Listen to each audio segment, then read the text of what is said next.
Majjhima Nikaya. Middle-length discourses. Translated by Bhikkhu Bodhi.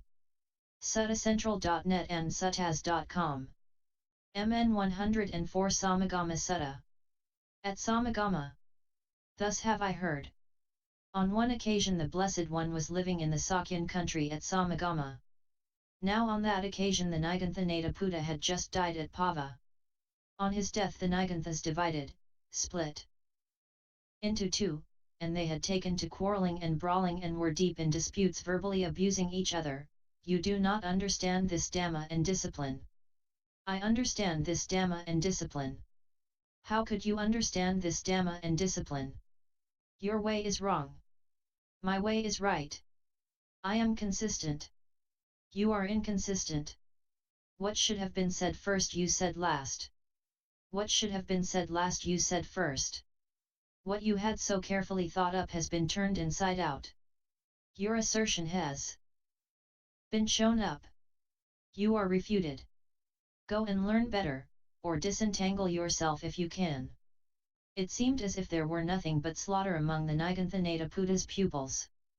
And his white-clothed lay disciples were disgusted, dismayed, and disappointed with the Nigantha Buddha's pupils, as they were with his badly proclaimed and badly expounded Dhamma and discipline, which was unemancipating, unconducive to peace, expounded by one not fully enlightened, and was now with its shrine broken, left without a refuge. Then the novice Kunda, who had spent the rains at Pava, went to the Venerable Ananda, and after paying homage to him, he sat down at one side and told him what was taking place. The Venerable Ananda then said to the novice Kunda, Friend Kunda, this is news that should be told to the Blessed One. Come, let us approach the Blessed One and tell him this. Yes, Venerable Sir, the novice Kunda replied. Then the Venerable Ananda and the novice Kunda went together to the Blessed One. After paying homage to him, they sat down at one side, and Venerable Ananda said to the Blessed One, This novice Kunda, Venerable Sir, says thus, Venerable Sir, the Nigantha Buddha has just died. Upon his death the Niganthas divided, split into two, and is now with its shrine broken, left without a refuge. I thought, Venerable Sir, let no dispute arise in the Sangha when the Blessed One has gone. For such a dispute would be for the harm and unhappiness of many, for the loss, harm, and suffering of gods and humans. Buddha, what do you think, Ananda?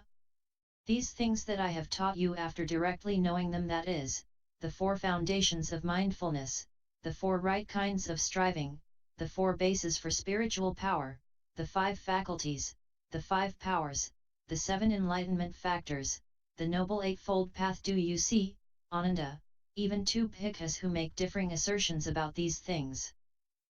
Venerable Ananda, no, Venerable Sir, I do not see even two bhikkhus who make differing assertions about these things. But, Venerable Sir, there are people who live deferential towards the Blessed One who might, when he has gone, create a dispute in the Sangha about livelihood and about the Padamokha. Such a dispute would be for the harm and unhappiness of many, for the loss, harm, and suffering of gods and humans. Buddha, a dispute about livelihood or about the Padamokha would be trifling, Ananda. But should a dispute arise in the Sangha about the path or the way, such a dispute would be for the harm and unhappiness of many, for the loss, harm, and suffering of gods and humans. There are, Ananda, these 6 roots of disputes. What 6? Here, Ananda, a bhikkhu is angry and revengeful. Such a bhikkhu dwells disrespectful and undeferential towards the teacher, towards the Dhamma, and towards the Sangha, and he does not fulfill the training. A bhikkhu who dwells disrespectful and undeferential towards the teacher, towards the Dhamma, and towards the Sangha, and who does not fulfill the training, creates a dispute in the Sangha, which would be for the harm and unhappiness of many, for the loss, harm, and suffering of gods and humans. Now if you see any such root of dispute either in yourselves or externally, you should strive to abandon that same evil root of dispute. And if you do not see any such root of dispute either in yourselves or externally, you should practice in such a way that that same evil root of dispute does not erupt in the future. Thus there is the abandoning of that evil root of dispute, thus there is the non-eruption of that evil root of dispute in the future.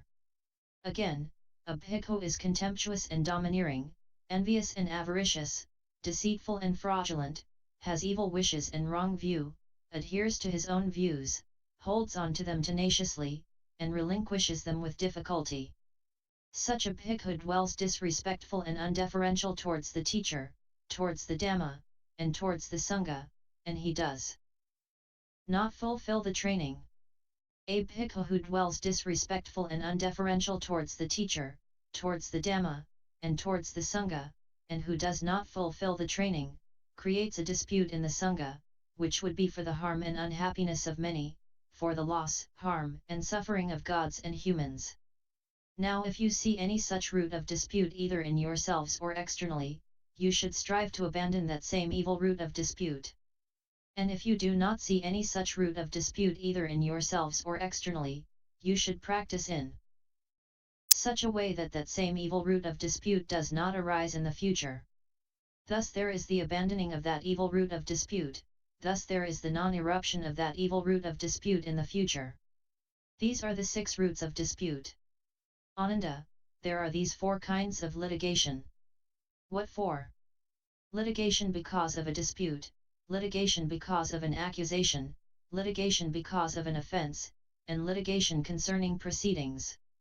These are the 4 kinds of litigation. Ananda, there are these 7 kinds of settlement of litigation. For the settlement and pacification of litigation whenever they arise, removal of litigation by confrontation, removal of litigation on account of memory, removal of litigation on account of past insanity, the effecting of acknowledgement of an offense, the opinion of the majority, the pronouncement of bad character against someone, and covering over with grass. And how is there removal of litigation by confrontation? Here bhikkhus are disputing, it is Dhamma, or it is not Dhamma, or it is discipline, or it is not discipline. Those bhikkhus should all meet together in concord. Then, having met together, the guideline of the Dhamma should be drawn out. Once the guideline of the Dhamma has been drawn out, that litigation should be settled in a way that accords with it. Such is the removal of litigation by confrontation. And so there comes to be the settlement of some litigations here by removal of litigation by confrontation. And how is there the opinion of a majority? If those bhikkhus cannot settle that litigation in that dwelling place, they should go to a dwelling place where there is a greater number of bhikkhus. There they should all meet together in concord. Then, having met together, the guideline of the Dhamma should be drawn out. Once the guideline of the Dhamma has been drawn out, that litigation should be settled in a way that accords with it. Such is the opinion of a majority. And so there comes to be the settlement of some litigations here by the opinion of a majority. And how is there removal of litigation on account of memory? Here one bhikkhu reproves another bhikkhu for such and such a grave offense, one involving defeat or bordering on defeat. Does the Venerable One remember having committed such and such a grave offense, one involving defeat or bordering on defeat? He says, I do not, friends, remember having committed such and such a grave offense, one involving defeat or bordering on defeat.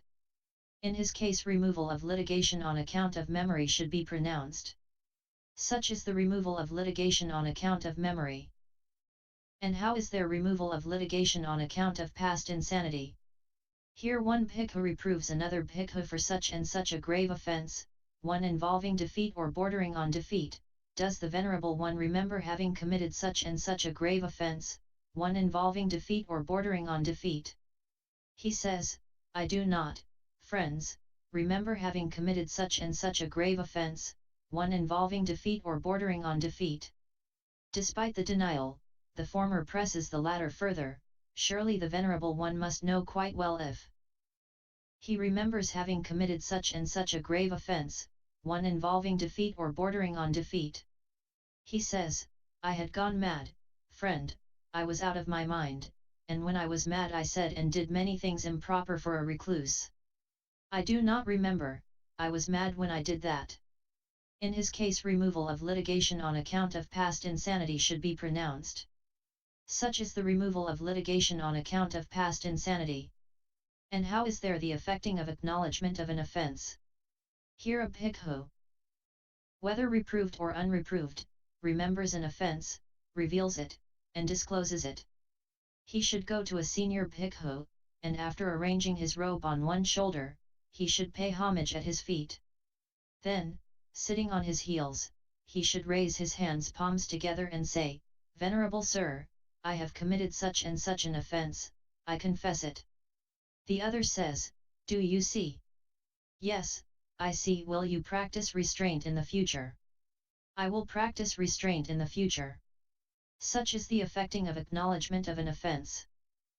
And how is there the pronouncement of bad character against someone? Here one bhikkhu reproves another for such and such a grave offence, one involving defeat or bordering on defeat. Does the Venerable One remember having committed such and such a grave offence, one involving defeat or bordering on defeat? He says, "I do not, friends, remember having committed such and such a grave offence, one involving defeat or bordering on defeat." Despite the denial, the former presses the latter further. Surely the Venerable One must know quite well if he remembers having committed such and such a grave offence, one involving defeat or bordering on defeat. He says, "I do not, friends, remember having committed such and such a grave offence, one involving defeat or bordering on defeat. But, friends, I remember having committed such and such a minor offence." Despite the denial, the former presses the latter further. Surely the Venerable One must know quite well if he remembers having committed such and such a grave offence, one involving defeat or bordering on defeat. He says, "Friends, when not asked I acknowledge having committed this minor offence, so when asked, why shouldn't I acknowledge having committed such and such a grave offence, one involving defeat or bordering on defeat?" The other says, "Friend, if you had not been asked, you would not have acknowledged committing this minor offence, so why, when asked, would you acknowledge having committed such and such a grave offence, one involving defeat or bordering on defeat?" Surely the Venerable One must know quite well if he remembers having committed such and such a grave offence, one involving defeat or bordering on defeat. He says, "I remember, friends, having committed such and such a grave offence, one involving defeat or bordering on defeat. I was hurried, I was confused, when I said that I did not remember having committed such and such a grave offence, one involving defeat or bordering on defeat." Such is the pronouncement of bad character against someone. And so there comes to be the settlement of some litigations here by the pronouncement of bad character against someone. And how is there covering over with grass? Here when bhikkhus have taken to quarrelling and brawling and are deep in disputes, they may have said and done many things improper for a recluse. Those bhikkhus should all meet together in concord. When they have met together, a wise bhikkhu among the bhikkhus who side together on the one part should rise from his seat, and after arranging his robe on one shoulder, he should raise his hands, palms together, and call for an enactment of the Sangha thus, "Let the Venerable Sangha hear me. When we took to quarrelling and brawling and were deep in disputes, we said and did many things improper for a recluse. If it is approved by the Sangha, then for the good of these venerable ones and for my own good, in the midst of the Sangha I shall confess, by the method of covering over with grass, any offences of these venerable ones and any offences of my own, except for those which call for serious censure and those connected with the laity." Then a wise bhikkhu among the bhikkhus who side together on the other part should rise from his seat, and after arranging his robe on one shoulder, he should raise his hands, palms together, and call for an enactment of the Sangha thus, "Let the Venerable Sangha hear me. When we took to quarrelling and brawling and were deep in disputes, we said and did many things improper for a recluse.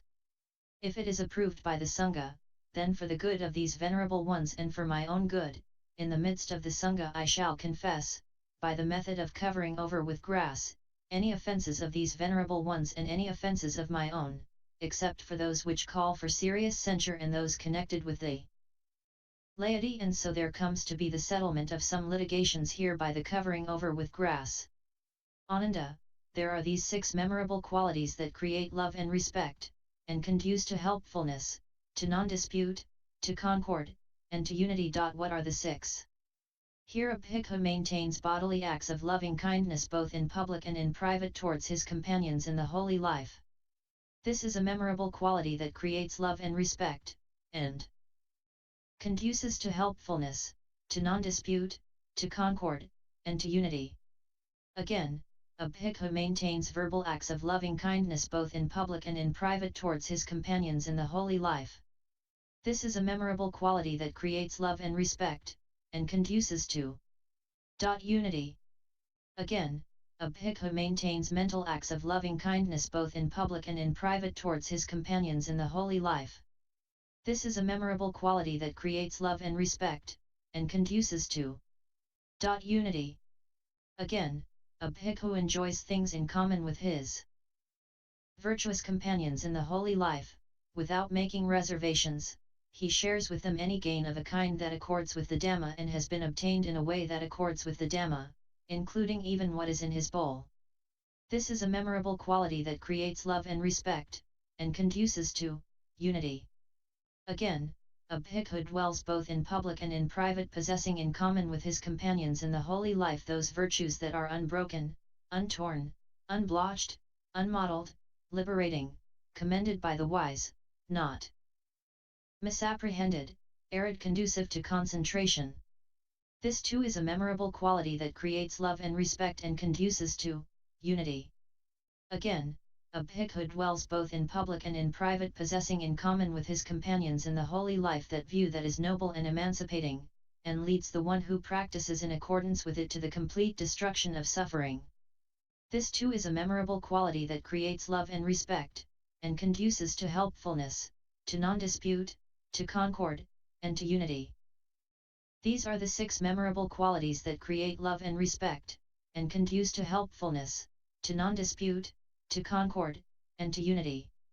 If, Ananda, you undertake and maintain these 6 memorable qualities, do you see any course of speech, trivial or gross, that you could not endure? Ananda, no, venerable sir. Buddha, therefore, Ananda, undertake and maintain these 6 memorable qualities. That will lead to your welfare and happiness for a long time.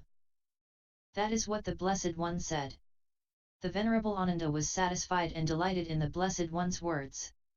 In summary, upon hearing of the great disorder and dispute among the followers of Nataputa the Jain upon his death, Venerable Ananda approaches the Buddha about taking measures to ensure it does not happen in his Sangha after Buddha passes on. The Buddha then explains and lays down the disciplinary rules to Ananda which will guide and retain unity in the Sangha order to ensure its harmonious functioning after his demise. References 1. www.accesstoinsight.org 2. https://